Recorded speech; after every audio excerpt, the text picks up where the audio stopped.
Hello world, welcome, thank you for joining me.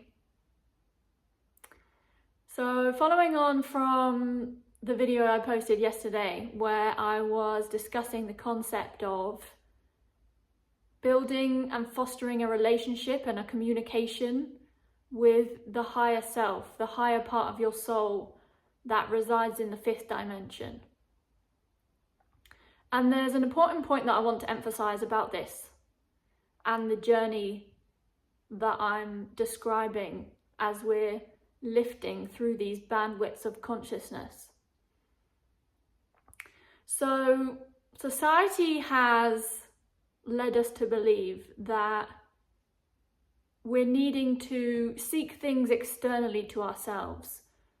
So we're often searching for possessions or material items outside of ourselves in order to increase our sense of wellness or help us along our journey. And so initially, that's how we think we need to approach the evolution of consciousness. We need to go about seeking out people and seeking out experiences and seeking out external resources that will be like finding gold and bringing it back to our own possession, our own pocket, and that will be what we need. That will be the ticket we need to rise in consciousness, to have spiritual awakening experiences. But the point I'd like to make is that actually it's the direct opposite of that.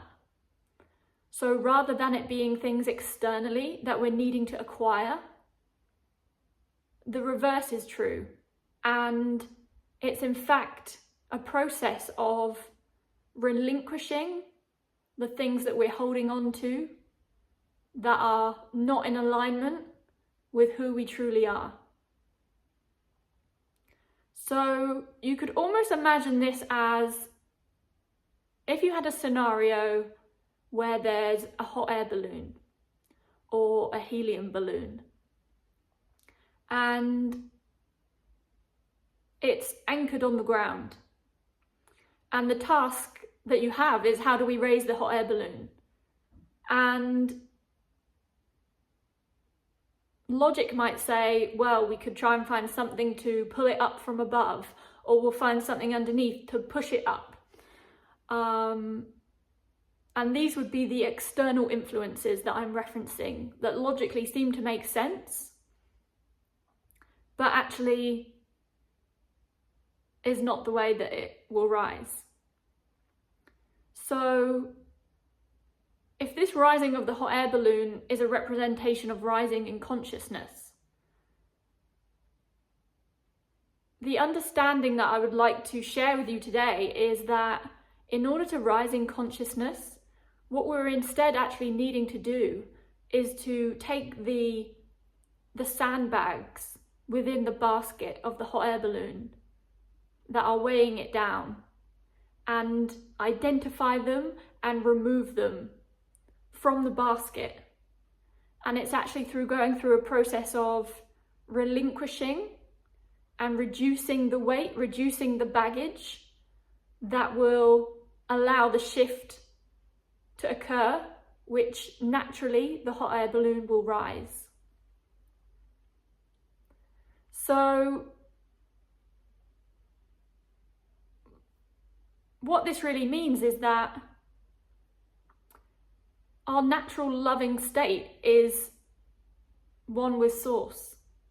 And effectively, we're attempting to return ourselves back to our factory settings, back to our default settings.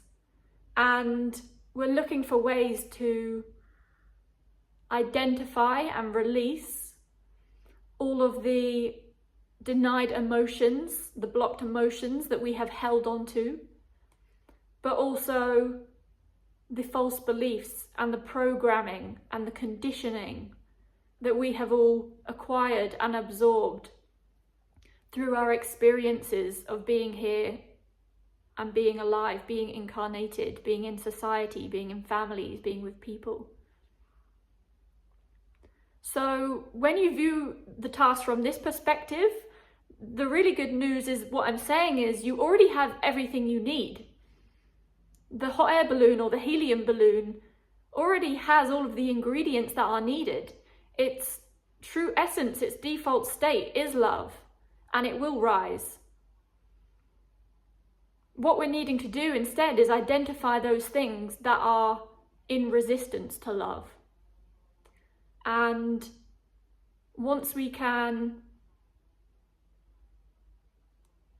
identify those things, release them from our sense of reality, from our sense of self, then you will effortlessly and joyfully find yourself on a path of raising, like that hot air balloon, like the helium balloon, raising in love and raising in consciousness.